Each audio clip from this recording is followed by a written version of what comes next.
لڑکے اور لڑکی کی تنہائی میں باتیں نہیں ہونی چاہیے، ٹیلی فون پہ لمبی لمبی گفتگو درست نہیں، چیٹنگ درست نہیں. آپ صلی اللہ علیہ وسلم نے فرمایا عورتوں سے تنہائی میں ملاقات کرنے سے باز رہو. پھر اسی طرح ہاتھ ملانا یا خود انگوٹھی پہنانا، یہ باتیں بھی درست نہیں. نبی صلی اللہ علیہ وسلم کا ہاتھ کبھی کسی عورت سے نہیں چھوا تھا.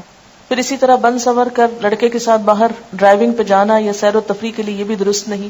لڑکی کو دیکھ لینا چاہیے اگر لڑکے کی خواہش ہو، اور اس میں یہ ہے کہ تصویر بھی دکھائی جا سکتی ہے اور سامنے بھی دیکھا جا سکتا ہے.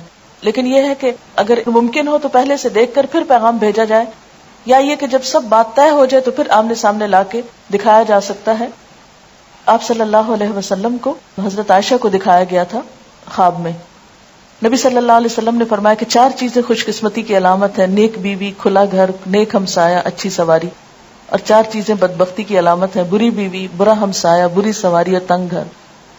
عورت سے 4 چیزوں کے پیش نظر نکاح کیا جاتا ہے: اس کے مال و دولت کی وجہ سے، حسب نسب کی وجہ سے، یا خوبصورتی کی وجہ سے، یا اس کی دینداری کی وجہ سے. اے انسان، تیرے ہاتھ خاک آلود ہوں، دیندار عورت سے نکاح کرنے میں کامیابی حاصل کرو. ہمیں سوچنا چاہیے کہ آخر اللہ کے رسول صلی اللہ علیہ وسلم نے دینداری ہی کو کیوں دیکھا اور کیوں معیار بنایا. آپ نے فرمایا مسلمانوں میں غریب لوگ مالداروں سے 500 سال پہلے بہشت میں جائیں گے.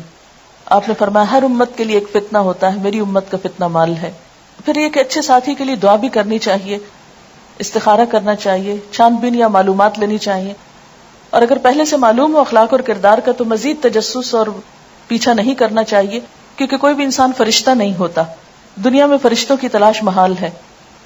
اور اچھے ساتھی کے لیے جو دعائیں ہیں اس میں ایک تو یہ قرآنی دعا ہے، اور دوسری حضرت موسیٰ علیہ السلام کی رب انی لما انزلت الی من خیر فقیر. پھر استخارہ ہے، اور استخارہ سے کوئی غیب کی خبریں نہیں پتہ چلتی. استخارہ جو ہے وہ اللہ تعالیٰ سے ایک مشورہ ہے کہ اللہ تعالیٰ اگر یہ کام اچھا ہے تو ہمارے لیے آسان کر دے، اور اگر اچھا نہیں تو ہم سے پھیر دے. پھر اس میں یہ ہے کہ عموماً جب رشتے کیے جاتے ہیں تو لوگ بہت آرٹیفیشل باتیں کرتے ہیں، جھوٹ سے کام لیتے ہیں، یا یہ کہ لوگوں کے اندر بگاڑ پیدا کرتے ہیں، تو اس سے بھی بچنا چاہیے. مشورہ صرف اس سے کرنا چاہیے جو آپ کو صحیح مشورہ دے، اور صرف اس تک بات پہنچائیں جس نے آپ سے مشورہ لیا ہے.